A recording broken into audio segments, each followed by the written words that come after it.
रुला देने वाली एक छोटी सी कहानी। आपको दिल को रुला देने वाली एक छोटी सी कहानी पढ़नी चाहिए। लड़की अपने प्रेमी से पूछती है कि अगर मैं किसी दूसरे आदमी से शादी करूं तो तुम क्या करोगे। लड़का ने एक छोटा सा जवाब दिया, मैं तुम्हें भूल जाऊंगा। सबसे बड़ी बात यह है कि तुम मुझे भूल जाओगे। जितना जल्दी मैं तुम्हें भुला सकूंगा उससे ज्यादा जल्दी तुम मुझे भूल जाओगे, लड़का ने कहा जब वह इसे सुनकर गुस्से में दूसरी ओर चली गई। क्या सोचो, शादी का पहला दिन है, लड़का ने पूछा। आप एक घर में हैं, शरीर पर जेवर, चेहरे पर मेकअप, चारों ओर कैमरे और लोगों की भीड़। जहां चाहे तो मुझे याद नहीं कर सकते, और मैं तुम्हारी शादी की खबर सुनकर दोस्तों के साथ कुछ उटपटांग पीकर किसी कोने में पड़ा रहूंगा और फिर जब मुझे होश आएगा तुम्हें झूठ बोलकर गाली दूंगा। फिर तुम्हारी याद आते ही दोस्त के कंधे पर सर रख कर रोऊंगा। शादी के बाद आपका व्यस्त समय शुरू होगा जिसमें आप अपने पति के साथ हजारों रस्मों को पूरा करेंगे। फिर कभी कभी तुम्हें अपने पति का हाथ पकड़कर बाइक पर बैठते हुए मेरी याद आ जाएगी और मैं आवारा की तरह घूमता रहूंगा जैसे मेरी जिंदगी का कोई उद्देश्य नहीं है, और अपने दोस्तों को बताऊंगा कि कभी प्यार मत करो, कुछ नहीं मिलता। प्यार के चक्कर में जिंदगी समाप्त हो जाती है।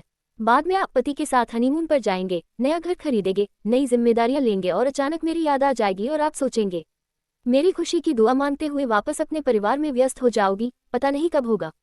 अब तक मैं मम्मी पापा भाई या फिर मेरे दोस्तों से डांट सुनकर लगभग सुधर गया हूँ। सोचा कि अब कुछ करना चाहिए, एक सुंदर लड़की से शादी करके तुम्हें भी दिखाना है और सबको बताना है कि मैंने तुम्हें भुला दिया है। फिर भी मैं आधी रात को तुम्हारे संदेशों को खोजकर पढ़ूंगा और सोचूंगा कि शायद मेरे प्यार में कोई कमी थी जो तुम्हें फिर से नहीं पा सका। फिर मैं अपने दुख को कम करने की कोशिश करूंगा। 2 साल बाद अब तुम कोई प्रेमिका या नई दुल्हन नहीं रही हो, अब तुम हैश माँ बन चुकी हो। अब तुम अपने बच्चे के लिए सोचोगी, अब तुम अपने बच्चे के साथ बिजी रहोगी।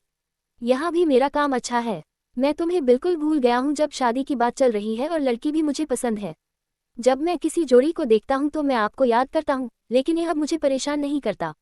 यहाँ तक सुनने के बाद लड़के ने लड़की को देखा। ये सुनने के बाद लड़के ने देखा कि लड़की की आंखों में आंसू छलक रहे हैं। वह भरी आंखों से लड़के की तरफ देखती है। दोनों चुप हैं, लेकिन थोड़ी देर बाद लड़की ने पूछा, तो क्या सब कुछ यही खत्म हो जाएगा। लड़का ने कहा, नहीं, जब तुम अपने पति से किसी बात पर रूठ जाओगी तो उनकी आंखों में उस रात नींद नहीं आएगी, और मैं भी अपनी पत्नी से किसी बात पर गुस्सा होकर तुम्हारी तरह जागूंगा। हम दोनों के अलावा पूरी दुनिया सो रही होगी।